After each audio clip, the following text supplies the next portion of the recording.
The Brown Park Podcast is brought to you by Grow Clinics. You can go to growclinics.com.au/Brown Park to book a free consultation or for more information. Hello. G'day, mate. Today's guest, a very interesting man who has been part of the law but then had a highly publicised downfall from the law, and he's our guest on the show. Interesting. So he was the enforcer and then became the... Not enforcer. Oh, yeah, what's the opposite to that? But anyway, that's good. Gary Fahey is our guest. He's joining us on the Brown Park Podcast. The Brown Park Podcast. I've got a question. All right, hit me with it. Go. Have you ever wanted to be a policeman? Ooh, good question. Yeah, oh God, probably yes, and then no. Because yes, it looks like it's an exciting job. Originally when I was younger, no, because I'm just going to say it. I'm a pussy. Yeah, I would agree that it looks like a very. Oh, I was going to say you're going to agree that I'm a pussy. That's great. Thanks very much. Yeah. Look, I'll let you be in that space, but yeah, I would agree that it looks like an exciting job. Yeah, when you come out of school and you go, what do I want to do? It probably crossed my mind at one point, but I'm sitting at the top end of 40 and I have never been in a fight. I've been punched once by accident. I don't know how I would go in certain situations. I run away from conflict, yes, yep, and uncomfortable situations. So I don't know whether I'd be good. So you run from conflict, you run from uncomfortable situations. I have no idea how you ended up with mental health issues. Yeah, I've got no idea either, but here we are. Brown Park special guest. Today's guest, you may know from a very high-profile case. The former right-hand man to the Australian Federal Police Commissioner has been charged with 64 counts of fraud. He was an executive officer to AFP Commissioner Andrew Colvin and a bodyguard to former Prime Minister Kevin Rudd. And we will get into that high-profile case throughout our chat. But it all stemmed from mental illness and addiction. Yeah. His name is Gary Fahey, and we welcome him on to the show. Yeah, mate. G'day, gents. Thanks for having me on. I appreciate being here. You have a story. I probably have more than one. Yeah. Often on this show, we have people that have stories and you go, yeah, your story's good, but your story is like, holy Jesus. Yeah. Yeah, it probably depends on which stage you clock into the story as to how deep into that holy Jesus you get. But, she's certainly been a long ride, and I like to say I've probably run the whole way. Where do we start? What is the Gary Fahey story? Let's go back before mental health, before depression, before addiction, before everything. What was your upbringing like? Fantastic. I'm the I suppose I'm the anomaly to these storylines where people had tough upbringings, or they, single parents, or had a life at home that wasn't that great. But I had a fantastic upbringing. My parents were fantastic. I grew up in Western Sydney, so it was humble. It was working class. Dad worked 2 jobs for a lot of that. But I was a normal kid in Western Sydney. I grew up playing football, hanging out with mates. I was pretty good at school. I had a lot of friends. There's really nothing remarkable, I wouldn't say, about my upbringing that I thought was different or think is different to a traditional Aussie upbringing, to be honest. Yeah, right. So you were in the Federal Police for 18 years. Is that correct? Yeah. At 22, I joined the Australian Federal Police. I'd spent a little bit of time as a PE teacher. But my goal was always to join the Federal Police. And one day I was teaching and Mum called and said, remember when you wanted to join the Federal Police? Well, they're advertising and they're due next week. So I chucked my hat in the ring, and I think it was the first time that they'd recruited for about 5 years, and they had a big backlog of people. But 6-7 months later, I was down at Canberra College and spent a good 18 years with the AFP, mostly in Sydney, a little bit in Canberra, and all parts of the globe. So did you see the kids in school and went, shit, I need to stop these bastards before they get too old and be dangerous, so I'm going to join the police and I'll stop them? Yeah, look, obviously my tale takes a twist a little bit later, but I did used to joke that I was probably one of the only kids that grew up in Mount Druitt and ended up joining the police or on that side of the police force. And, I don't know where the equivalents are all around the country, but, it's very working class and it's certainly a lighthearted jab at Mount Druitt where I grew up. But, not a lot of kids did end up doing the things that I got to do with my career. And, there's probably a little bit of wanting to get away from that got me there, but it just intrigued me. I always loved detective stuff. I love solving problems. And the federal police seem to tick a lot of those boxes for me. So how do you get into the federal police? Is that different to the standard police? It's a totally different course? Like, I always thought that to get into the feds, you had to go through, become a police officer first and then move on to that. So that's not the case? No, it's not. It's just another police agency in Australia, and okay. They look after different rules, different laws and jurisdictions. But I don't think too much has changed there. They did like you to have when I joined a university degree or a period of life experience, a certain amount of time in a state police force maybe or the military. So they wanted you to have some level of experience. They weren't taking 18-year-olds per se. Yeah. And that just depended on what skills they were looking for at the time. And just like a normal or any other police force, they would just take in recruits as they needed. And what do you think was your skill that got you over the line to get into the feds? Look, I don't really know. They may have been desperate. But look, I was a problem solver. They were, written tests, and I've been good at tests. And I'd always been the type of guy to pass school quite well without studying, and exams didn't seem to create any pressure for me, and so perhaps my ability to perform under those pressures, and I was probably a little different. I don't think I gave canned answers a lot to questions, and potentially they wanted to find different thinkers, and that might be how I got over the line. And you knew how kids from Mount Druitt acted and what they did. They may have wanted me because of my contacts. Yeah, at least we know where to hunt straight off the bat. That's exactly right. So then how do you become, in the Australian Federal Police, how do you then become somebody who's looking after the detail of the Prime Minister? A lot of hard work, a lot of hours, right place at the right time as well. Look, I was quite fortunate in my career. I got to experience a lot of big cases, big deals. My very first job, or one of the earliest jobs I did, was 500 kilograms of cocaine importation. I think at the time was the largest white powder seizure that Australia had. I didn't play a big role in that job, but it gave me some exposure to what great things could have been out there. And I then spent a couple of years in surveillance, in targeted drug strike teams. Mm-hmm. And look, September 11 happened, and Australia needed a lot more close protection officers.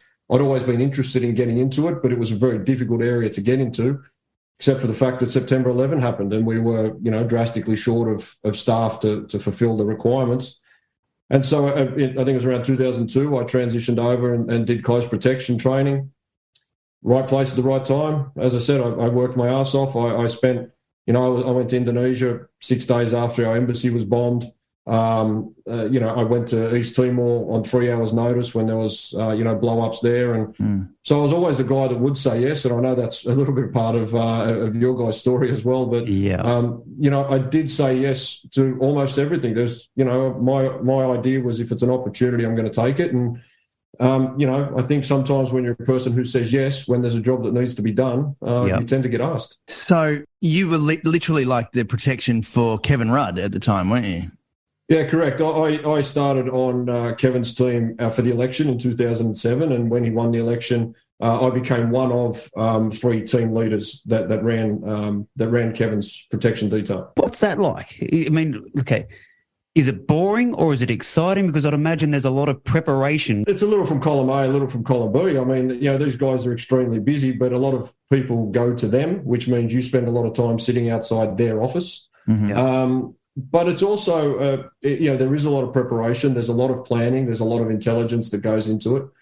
But it's problem solving on steroids. You'll get a phone call that says in half an hour we're getting on a plane to go to Taree. And all of a sudden, you've got to try and find people, you've got to find cars, you've got to find, resources, and you've got to get them done because in half an hour, the Prime Minister's going to Taree. And so, as I said, it's problem solving on steroids, something that I tended to do quite well. And, I really enjoyed that aspect of it. What was the shortest notice you ever got and the furthest distance you had to go on that short notice? Well, I did get I think I did get a 3-hour notice to go to, we were in Canberra it was floods around Lismore. Okay, yeah. So that was a little bit difficult. Look, probably the classic one was 5 minutes notice to go to the old Bay 13 at the MCG Boxing Day test. That's look. My nickname used to be Boris, and the Prime Minister. I don't think I'm telling tales out of school here. Would come over and said, "Boris, I want to go to Bay 13. There's some people there that I want to see, and if I don't, Bay 13 itself doesn't exist anymore, but that's the larrikin, the yobbo, the drinkers, the people throwing cans, part of the MCG, and that's part of the job as well. And Kevin Rudd wanted to go to Bay 13. Kevin Rudd wanted to go to Bay 13. Yeah, Kevin was a man of the ball. He's a man of the people. He did like to get involved. I'm in Brisbane. We spent some time in Queen Street Mall, quite often, and. I think that comes with the territory as well. Our Australians expect their politicians to be public. They expect their leaders to be public and available and accessible. And, whether or not it's comfortable or not, I do think it's a part of the Australian politician career path. Well, Bob Hawke used to be a testament to that, wasn't it? He was the first one out there. Yeah, look, I think we've had a few that enjoyed it. So Elbo's been trying. You can see him at the Gang of Youths concert where he was sculling a beer. It's like, yeah, you go. Yeah, exactly. Yeah, look, sometimes it does look forced, and sometimes it's just who they are as well. We're all different people. Did he ever pick up a ukulele and then you had to cover your ears because you? I did not see Kevin with a ukulele, and look, probably. Career etiquette would say I shouldn't talk about it if I did. Okay. Yeah, fair enough. Yeah, very cool. Very cool. Nice. So you were also the right-hand man to one of the very top cops as well, weren't you, at one point? Yeah, I was the executive officer for the commissioner. So I basically, I suppose, ran his office. As I say, the strategic, the administrative and the operational runnings of his office were in my control, and we used to travel everywhere together. I suppose I was the sounding board to a lot of things. And, after I worked on the PM's team, I went and worked in the Deputy Commissioner's office and then moved my way up to the Commissioner's office for the last couple of years that I was in the AFP. Sounds to me in that instance, you were doing all the work and he got all the credit. Yeah, no, I don't know that I'd like to say that, but I was a guy who liked to solve problems. I don't know that I was necessarily made for the for name up in lights, and it suited me perfectly. I think it was a perfect arrangement. It worked well. Most harrowing moment in the job working with the PM. What was that? If you can talk about it. If you can talk about it. Look, they're not going to sack me anyway, are they? Good point. Let's go home. No, look, there wasn't. We were very fortunate. We worked very closely with a lot of agencies, and we were very good with intelligence. But there was one time that we were supposed to go to an event where random shooting took place about 5 minutes before we were about to leave, about 250 metres from where we were going. And so that created a whole lot of phone calls, of delaying and what can we put in place and what do we know about what's happening there and who can we keep safe and that sort of stuff. It wasn't harrowing in terms of anything dangerous necessarily for us. We weren't walking into that danger situation. But, a lot of the times the harrowing parts for me were decision-making. You in some respects, you can be making decisions that will make or could make the Prime Minister look better or worse, or, it might be my decision that he doesn't go somewhere, which creates bad press. Yeah. Or it might be my decision that allows something that creates a security incident that creates bad press. Yeah. So that's the type of pressure more so that I think you face, in particular in Australia, than some other parts of the world. But, running the Prime Minister's protection team was probably less harrowing than other parts of my career. And you know, we went through a lot of terrorist incidents when I was in the Commissioner's office, and the Link Cafe siege, the MH17 being shot down, and you know, a lot of those things are probably as much high stress, high pressure as you know, as standing on the shoulder of the Prime Minister. I imagine that would have been pretty intense around that whole period. So you were involved in the Link Cafe as well? Yeah, look, I was overseas when it happened, and I was on a very quick plane home. It was actually my birthday, or the day before my birthday, and yeah, we were at a meeting overseas, and we returned home to, you know, because it becomes a national security incident, and you know, the Commissioner is part of, you know, that national security conversation, and I do think it's right that you know, that the heads of those agencies are the ones involved in the conversations. Yeah. Now, I don't know whether you can answer this question, but how much do we not know? Do you mean in terms of something like the Lynn Siege Cafe, or totally, in total? Well, just like I've often heard that we only hear part of what makes it to the surface. There's lots of stuff that you guys in particular combat, and you stop before it ever becomes a thing. Yeah, I think that would probably be right, but I don't think that would be a surprise, you know, to any people or anybody. You know, the AFP and the security and the intelligence agencies and the state police, they, and look, I haven't been there for a number of years, but they do a fantastic job. If you knew everything, it would just be far too much information. You wouldn't know what to do with anyway. Well, you wouldn't want to leave the house if you knew everything, would you? You'd be locked up. You'd be locked up. Round pop. Hey, one thing about Grow Clinics that I've recently discovered, and thanks to them for supporting our podcast, is that they're now doing mustache transplants. Excellent. Okay, so I'm just going to call it right. I've never been able to grow a lot of facial hair. Okay, what I have currently on my face is probably a good 2 to 3 weeks worth of growth. It just does not grow. Bum fluff. Some people have it worse than what I do, and now Grow is making it possible to regrow your beard and mustache. Not even regrow, just grow. Just grow. So if that's something that you might be interested in, as well as a hair transplant, then make sure you go and have a chat to the team at Grow Clinics. We both have done it, and we both swear by it. Yeah, changed my life. It's so good. The team there will give you a free consultation online. You can go to the website growclinics.com.au/Brown Park, put all your details in there, and have a chat to the specialist about what you can do about your receding hairline if you have it. The hardest part about the whole process is making that initial call. So you're better off to have the uncomfort of the phone call than the uncomfort of insecurities. That's right. Well done. Thank you. I might move on to motivational speaking as well. growclinics.com.au/Brown Park. Brown pop.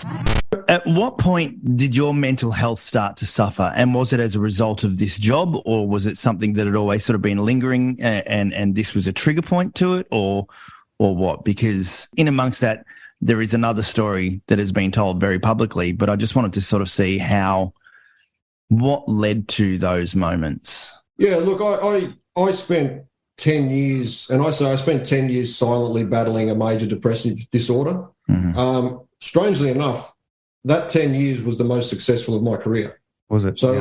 it was the back end of my career, or the last 10 years of my career. So I suppose as a man, but as anybody that suffers mental health, it was very easy for me to gloss over my depression because I was very successful, and I could always point to, I'm doing well because look how I'm going at work. I'm doing well because look at the house I've got. I'm doing well, look at my family. I'm doing well, look at my car. Yeah. And so it was easy for me to gloss over, mostly because I didn't want to have the uncomfortable conversation with myself. I'd build myself as a problem solver, and my identity wouldn't allow me to have a problem. So it was very easy for me to gloss over that. That obviously came with an addiction, a gambling addiction that I'd been gambling as long as I can remember, since I was 8. Did I have a problem since I was 8? I don't think so. That got progressively worse through that 10-year period of depression. And again, masking that from myself, always believed that I didn't have a problem. I could stop anytime I want. All of those, conversations that addicts will typically have with themselves. What caused it? I'll be honest with you. I spent a little bit of time early on trying to figure out. However, I've written about this before. I think there's two large questions, certainly when I got in my trouble at work, which I'm sure we'll talk about, but there's two main questions that come up. The first one was, I'll clean it up, how the heck did I get here? Yeah. And the second one is, how the heck do I get out? And at the moment that it first came to me, it was very micro to this circumstance. I'm in trouble. How the hell do I get out of this, right? But as I started to reflect on it, it started to become more the two questions of like how does an intelligent, educated, successful man end up in a 10-year spiral with depression and a gambling addiction that costs $2 million and ultimately his career and has him on the brink of considering suicide? How did I end up here? And what I realized was at any given moment, I could have found one of probably 1,000 reasons that if I decided to zero in, could have been the reason. The death of my beloved nan, the breakdown of a relationship, working 60 or 70-hour weeks, getting off a plane from New York, going straight to work, the high pressure of the job, the stuff that I'd seen in the job, anything, starting a new relationship, any of those at any particular time could be a reason. But I also found that the more time I spent trying to figure out how I got there, the less time I was spending on trying to figure out how to get out. And to me, that's the most important question, is what do I do now? What did the depression, apart from the gambling addiction, which we'll talk about, what does depression look like, or what did depression look like for you? The best definition that I came up with for myself was, imagine holding your children and not wanting to be anywhere near that embrace. Right. And that's how it felt to me. So I was on top of the world at work. I could be successful and I would do whatever needed to happen. And I would get home, hug my kids, and just not want to be there. Just not want to be hugging the people that love you the most on this earth, and that you love the most on this earth. To not feel anything in that embrace is the way that I would describe depression.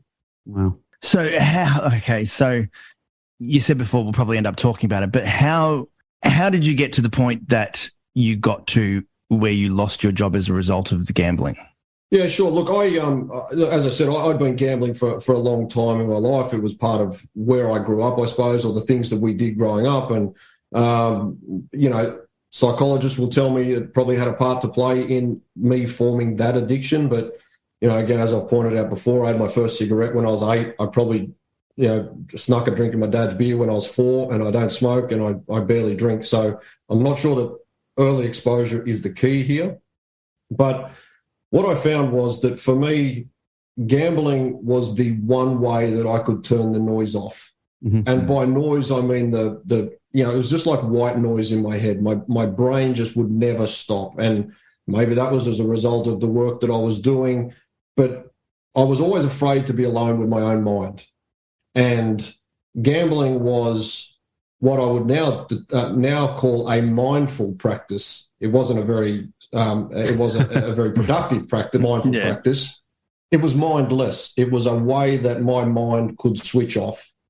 And I suppose gradually over a 10-year period, the need, like any addiction, the need grew. My need to switch off the noise grew. I even had to start switching off the noise from the gambling problem that I had. So that grew. And eventually, when you gamble close to $2 million of your own money and a little borrowed money, you run out. And I made some very silly decisions with my work credit card. I did what a lot of addicts will do. I found excuses and reasons why I could justify what I was doing in terms of I was spending my own money when I was traveling, therefore I'm entitled to take a little bit of this money. I've worked X amount of hours overtime, therefore this would just be money that would come to me. I'll take this now, and next trip I go on, I will give it back. All of those, they're all lies and I don't know if I can swear on here, but it's all bullshit. Yes, swear, God, swear. It's bullshit that you tell yourself in order to feed your addiction. And ultimately, what started with a $50 that was completely justifiable ended up with the deputy commissioner calling me in, asking me to explain what was going on my credit card, and I couldn't explain it. Well, I could, but it wasn't a pleasant explanation. It wasn't a great story. So what was that turning point or trigger point where shit collapsed? Was it that moment, or was there something before or after this? Yeah, I would have loved it to have been that moment, but unfortunately, it wasn't. That was a point, and I'm not sure that there's ever one point, and that was certainly one, because ultimately I knew that was going to cost me my job. I was hoping it didn't end up in a criminal case. It did ultimately, but it cost me my job. I wasn't going to be able to work there after that point, no matter what happened. Following on from that, the story broke very quickly within the AFP. I had a career of some purpose and some notoriety of sorts inside, and it doesn't take long for those stories to get around. Should they get around? No, but they do. So, that's the way the cookie crumbles. And then I went about 6 months without gambling. The shock of what had happened had stopped me from gambling. And unfortunately, about 6 or 7 months later, I went and had one or two bets and stopped. And then it took over again. And, ultimately, I figured out later on that I was doing a lot of work to stop gambling, but I wasn't doing any work to deal with the underlying issues that were leading me to the gambling. So every time I took a break from gambling, didn't fix the issues bubbled up so much that I went straight back to my natural escape. Come September the following year, so I got in trouble in November. September the following year, my partner at the time got the police knocking on the door, issuing a summons. A week later, it appeared in the paper in what appeared to me to be information that the paper could only have got from the AFP that maybe they shouldn't have, which identified where I lived now. It identified some of the goings on that had happened, and it really brought my family into light. Most of my close family knew already. But it made it public. And at that time, I thought to myself, I can't fix this problem. I am in a place now where even a story or something this dramatic happening to me, losing my career, potentially facing criminal charges, isn't enough to stop me from gambling. There is no way that I can stop this except if I end it. And that was the moment that scared me the most. It was, I had started to consider that path, what that would look like, how I could do it without affecting my family or affecting them as much. I knew it would affect them, but I just didn't believe I could fix it. I didn't believe it would stop, and I would just keep going on hurting them if I kept going. And it scared me enough that I went to the doctor, and I made a promise to myself, the first real promise I kept, that I would do what the doctor said I should do, regardless of whether I agreed with it, wanted to do it, made me feel stupid. I promised myself that I would do what he advised me to do. And, after a 9-month period of hard work on myself, I found myself in a very good place. Were you scared that you were going to go to jail? Because, it was a pretty high-profile story at the time, wasn't it? Yeah, it was a high-profile story. Look, I think I kept telling myself stories to alleviate that worry. It was a significant amount of money. In the end, they say $45,000, which is a significant amount of money. I kept telling myself that, well, I'd lost $2 million, so maybe they'll think that it's not really that much. I kept telling myself that I'd done a lot of good. Maybe that would come into consideration. But there was a time, where I did think that I would go to jail, and I started thinking to myself what that would look like, as a police officer in jail, where it would take place. I certainly didn't want to go, and I really didn't believe I deserved to go. I deserved to be punished. I deserved to face the ramifications of the things that I did, but I didn't see myself as a bad person, and so probably that came through. But by the time it ended up going to court, I'd done so much work on myself, so much work on, even looking at like the stoic mindset, and whatever was going to happen from that point was out of my control. The only thing that I could do was the next right thing. The only thing that I could do was something that was going to help me regardless of whether I went to jail or I didn't go to jail. It really didn't matter at that point. It was out of my hands, apart from doing the best thing that I could do for me. Round pop. thank you to our sponsor, Grow Clinics, for jumping on board our podcast and supporting us every week. Can I just stop you there for a second? Yes. Thank you. Thank you so much, Grow. Oh, thank you. That's all you wanted to say. That's all I had. That's all I had for you. So thank you, Grow. If you are follically challenged and are looking at your life going forward, knowing that you will not have hair, Grow Clinics can help you now. The technology is there to give you new hair. You'll be thanking them soon enough if you jump in and give it a crack. Well, would you like to explain how it works for those that are new to the podcast? I feel like you throw to me on this one a lot, but I'm happy to describe the process. So they take the single hair follicles from the back of your head that are resistant to the DHT hormone, and they put them up top where they plug them in there. Well, I don't want to use plugs, but they use this special little tool that puts it in nice and fine into your top of your scalp.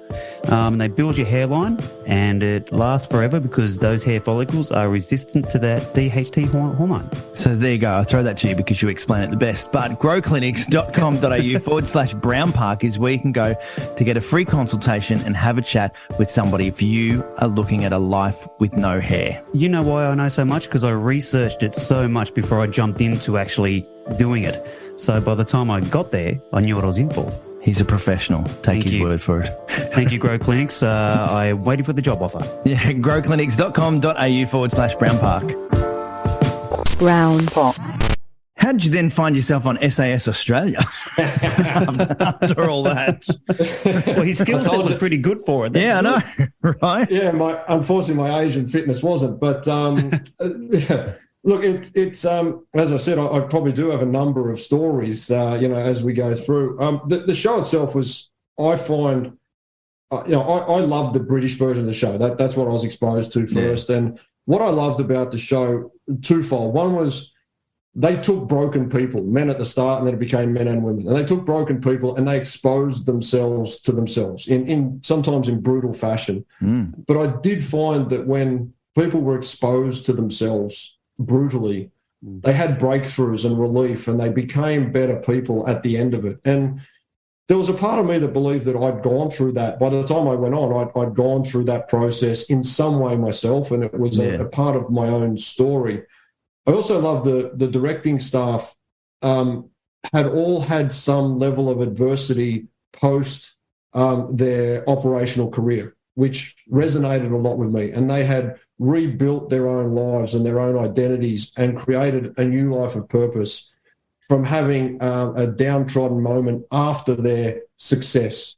Yeah. And I was really drawn to that as well. And they had a celebrity series here, and I'll be honest, there's a couple of celebrities on the show that I didn't know who they were. So I found the production team and wrote to them and said, well, I don't know if they're celebrities, but here's my story. I'm probably just as much of a celebrity in the fact that I'm not a celebrity, but at least my head's been in the paper. Yeah. And they politely wrote back that it's for celebrities, not for people like me. And but lo and behold, a few months later, they contacted me and said, we're going to have a civilian series. Are you interested? And there was no other answer for me than, as we discussed before, it was a yes. It was an opportunity that, I was over the age that anybody had done it in Britain before. They don't take people at 45. I knew I had no other option but to say yes. Otherwise, there'd be no chance again. And so I ended up on SAS Australia. Holy shit. And it would have been hard, I bet you. It was hard. It was brutal. I would have liked to have been as fit as I am now, perhaps. I mean, I wasn't we didn't have a good circumstance going on at home at the time, and I probably hadn't given myself enough time to work on what I needed to work on physically.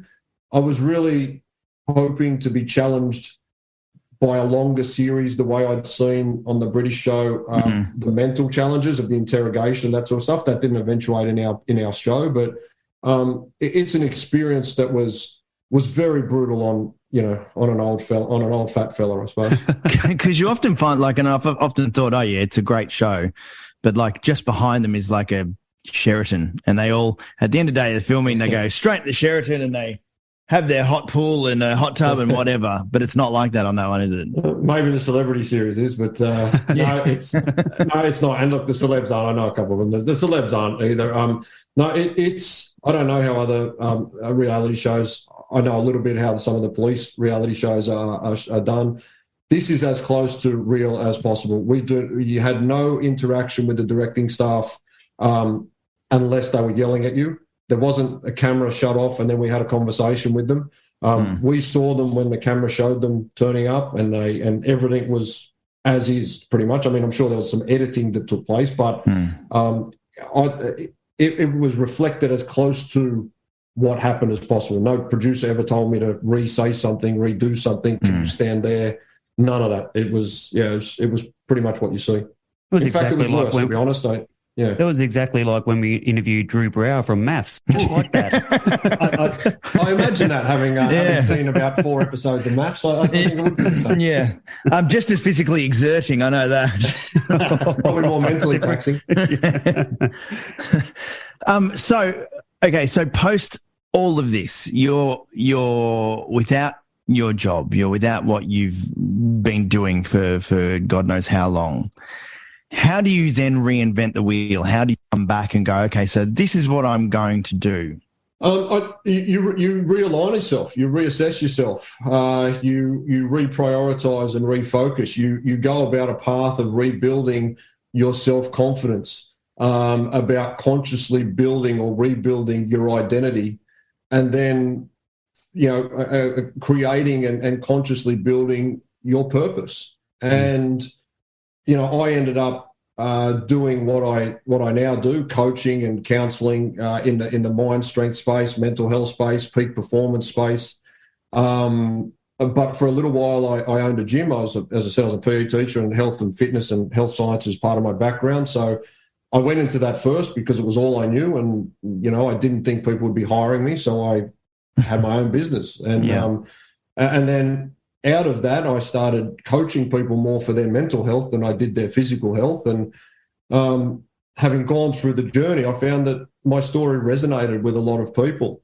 I found that I had a knack to relate to, in particular, alpha males or successful males or people that had success and were starting to struggle a little bit, because that was my story, and I seemed to understand some of those emotional experiences that people were going through. And I went away and I learned a bit about neuroscience from some popular neuroscientists, I suppose, just on your YouTubes and that sort of stuff. But I've also gone and I've just about finished a master's in brain and mind sciences, because to me, if I can understand it, then I can fix it. I'm a practical guy. I work with practical guys, or some women, and I just found that it was what I was meant to do. There's a Fyodor Dostoevsky quote that says, "All I wish for is to be worthy of my sufferings." And I feel like that my pain and my shit had to mean something. That's the feeling I get about it. And when I'm doing this, it feels like I'm in the right place. Success looks different to me now than it did 15 years ago and 10 years ago. But it's a much more pleasant place to be right now than where I was at the height of my AFP career. Wow, your story is very interesting. I've certainly been through it. And look, I like to think of myself as the coach that I needed. I used to say 5 years ago, but it's now 10 years ago. It's the coach I needed 10 years ago. And, look, I'm not going to go and see somebody, or I wasn't going to go and see someone in linen pants and sandals. Right? I want somebody that's going to talk to me like I talk. I want somebody that's going to understand me. And there's a lot of people out there, a lot of men out there, a lot of successful people that, I don't have 3 years for you to try and analyse why I'm here. I just want to get on with the task of what's the strategy and the process to move forward, and can you keep me accountable? And, that's what I do for people. What I love about your story is being that alpha male, being super successful while suffering depression and not knowing how to communicate it. Now where you've landed now, helping other people, I guess, realize the situation they're in, whatever level you're at within your life, and then to be successful. I love what you do. Yeah, I like to say that I've lived it, I've learned it, and I've earned it. Right? And I've lived success before, I've lived the rock bottom, and I've lived success after. And I know that there's a problem inside Australia's and the world's successful or alpha males. And success could be a great dad. It doesn't have to be a business leader or an athlete, right? A great dad. Because we do feel like we can't come forward with problems in some respects, because I'd be letting people down. It's my job to be the security of my family. I'm the one that everyone looks up to. And, you know, I'm grateful to be on the podcast that you guys have and the work that you guys do, because the more stories that we can get out there, the more people are going to find voices that resonate with them, where they can say, you know, and they don't have to go and see a psychologist, but it might just spring in their mind, hey, you know what? I'm actually not doing okay today. I've just got to do something about it. Exactly. And a lot of us have gone through the same experience in a very macro version. We've all got our own symptoms and we've all got our own inputs to that. But what is different is the way we tell our story. And that is what we need more of, so that everybody out there gets a chance to hear somebody like them. Well, you got a book? I do have a book, and it's called Externally Bulletproof, Internally Brittle. I love it. It's a story. It's a 2-part story. It's a how the hell did I get here story, and how the hell do I get out. It's a story about the path down to to bouncing off rock bottom, and it is literally the path that I took to come out in warts and all, and what that looks like. And it's a path that almost anybody can follow as well. And it was a good experience getting that out on paper. Gary, thank you very much for being so honest with us this afternoon. No problems. As I said, brutal honesty is the tagline. It means nothing if I can't live up to it. I might not have always been able to, but I certainly can now. Well, there's no point in going through all this shit if you can't help somebody else, is there? So good job. I've got to make something of it. What an interesting story. I know, right? I mean, to have been in the federal police, guarding essentially the Prime Minister, that alone, without any of the other, I guess, even mental health issues, is one hell of a story. Oh my God. But then throw in gambling, depression. I mean, it's quite the mix. It is. His book would be a fantastic read if you'd like to go and check it out. And like all of his details and how to follow him and chat to him are in the show notes of this podcast. As always, we've got to say thank you to our great friends at Grow Clinics. Go to growclinics.com.au/Brown Park for a free consultation. We will see you next time. See you later. Scratch you later. The Brown Park Podcast.